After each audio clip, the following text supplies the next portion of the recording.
Dearborn, Ron Haddad's coming up to the stage to address you. We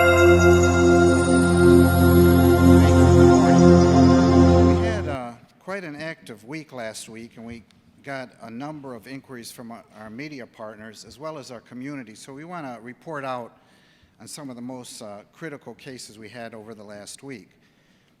On Tuesday, August 25th, at approximately 5:15 p.m., Dearborn officers responded to the area of 14300 Michigan Avenue for a shooting that just occurred.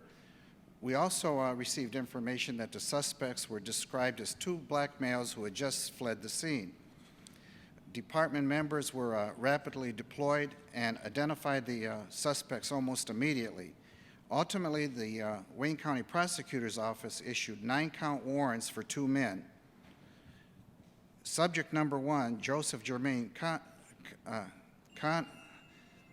Connors, make that Conyers, was arrested in Pontiac within 4 hours after the shooting and is being held on $300,000 cash bond. Next date in court is on September 11th. And let me just pause right here to tell you that, think about what I just said. He was apprehended in Pontiac 4 hours later. That tells you the efficiency, the sophistication, the coordination, and hard work that our detectives and our department does on a regular basis.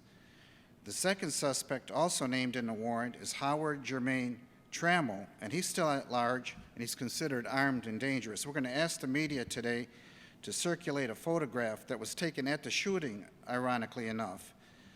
The investigation is considered ongoing. The shooting was not a random act of violence. It emanated from a dispute involving the sale of 2 pounds of marijuana.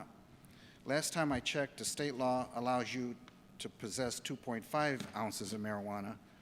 That's more than 10 times the legal amount. Anybody that knows the whereabouts of Mr. Trammell, we're asking him to call Dearborn Police immediately. Again, he's considered armed and dangerous.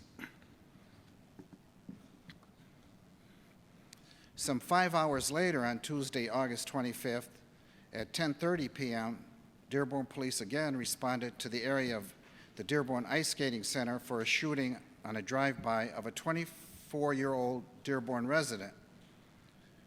Wounds proved to be non-fatal. A group of people were also present at that area and fortunately escaped injury. Again, department members were relentless and identified 2 suspects within hours.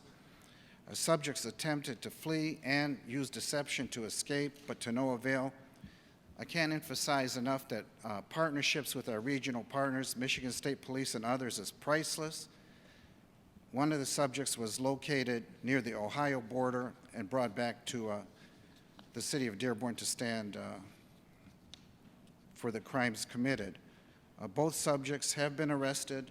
They face 6-count warrants, and you're going to get the entire package that enumerates all the warrants.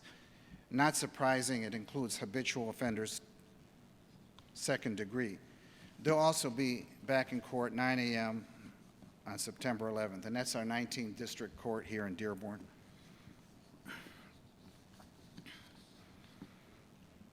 On Sunday, August 30th, 2020, at 6 p.m., officers responded to the 7100 block of Oakman for reported shooting by a suspect in a Ford 150 pickup. The truck was described as silver. A 37-year-old Dearborn resident was conveyed to the hospital with multiple gunshot wounds to the back. Again, department members and federal partners initiated an intensive investigation and ultimately recovered the vehicle in question in Plymouth, Michigan. Again, it shows you that crime knows no borders, and we have a long reach in investigating these crimes. Wisely enough, the subject was of the investigation surrendered on advice of his attorney, and Jamal Bazi is currently out on $20,000 cash bond.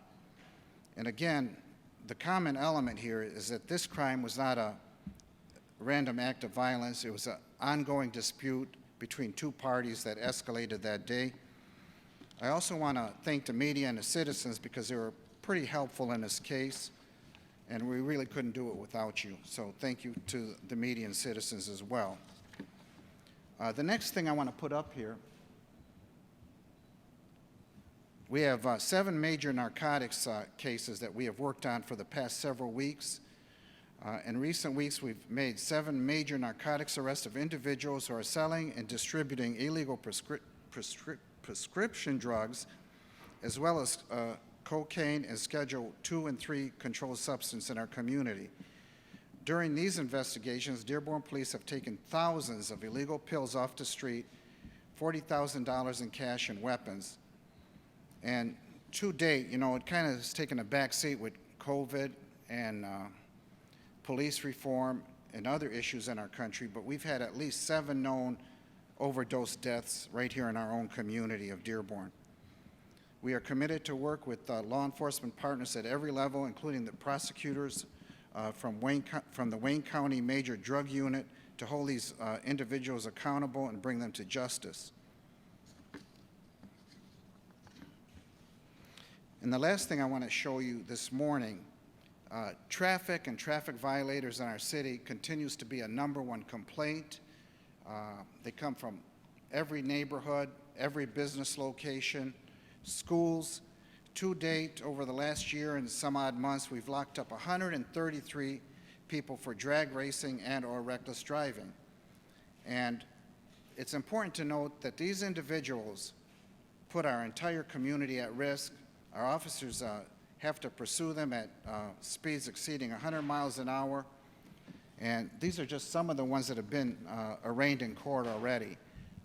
Due to COVID, there is a great backlog, but these are some of the people that we've arrested and confiscated their vehicles under nuisance abatement for drag racing and reckless driving in our city. And you know, most recently, we've been questioned, and rightfully so, about the ethnicity of people that get tickets in our city, and we'll provide answers in the very near future. What I can't accept is the fact that some people will assert that the great men and women of this community and our great men and women of our police department profile people. We do not profile people. We target crime and we target reckless driving in our community to make our community safe. I take great exception with that. You know, their ethnicities, the hues of their skin, it means really nothing. With these drivers here, they were caught with a laser, with the taser. The vast majority of them had blackened out windows, and you could not tell who was driving the car, let alone catch up to them at 100 miles an hour. So we do target these type of reckless actions that put our entire community at risk, and whoever happens to be driving is going to be held accountable. And again, I take great exception with anyone that would accuse the men and women of this police department of being racist or profiling people based on their ethnicity. And to the contrary, we have gone great lengths to ensure that our community, in a transparent way, knows that that is not true, and there's more to come on that as well. So with that, I just want to say thank you for being here, and if there's any questions, I'd be glad to answer them.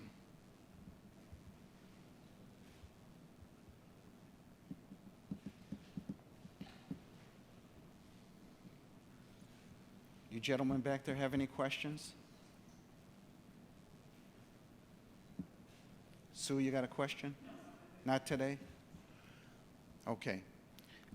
Thank you, and again, thank you to the media for all of your assistance in these serious crimes, and if we can find Mr. Trammell there, he is considered armed and dangerous, and we'd appreciate any tips we could get. Thank you.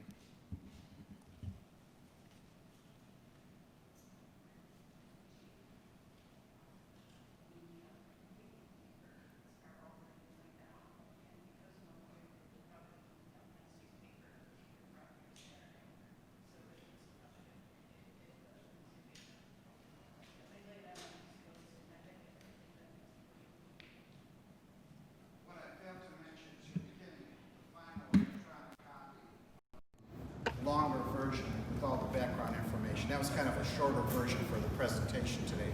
You'll get a full media package emailed to you like in about 10 minutes. And all the photos.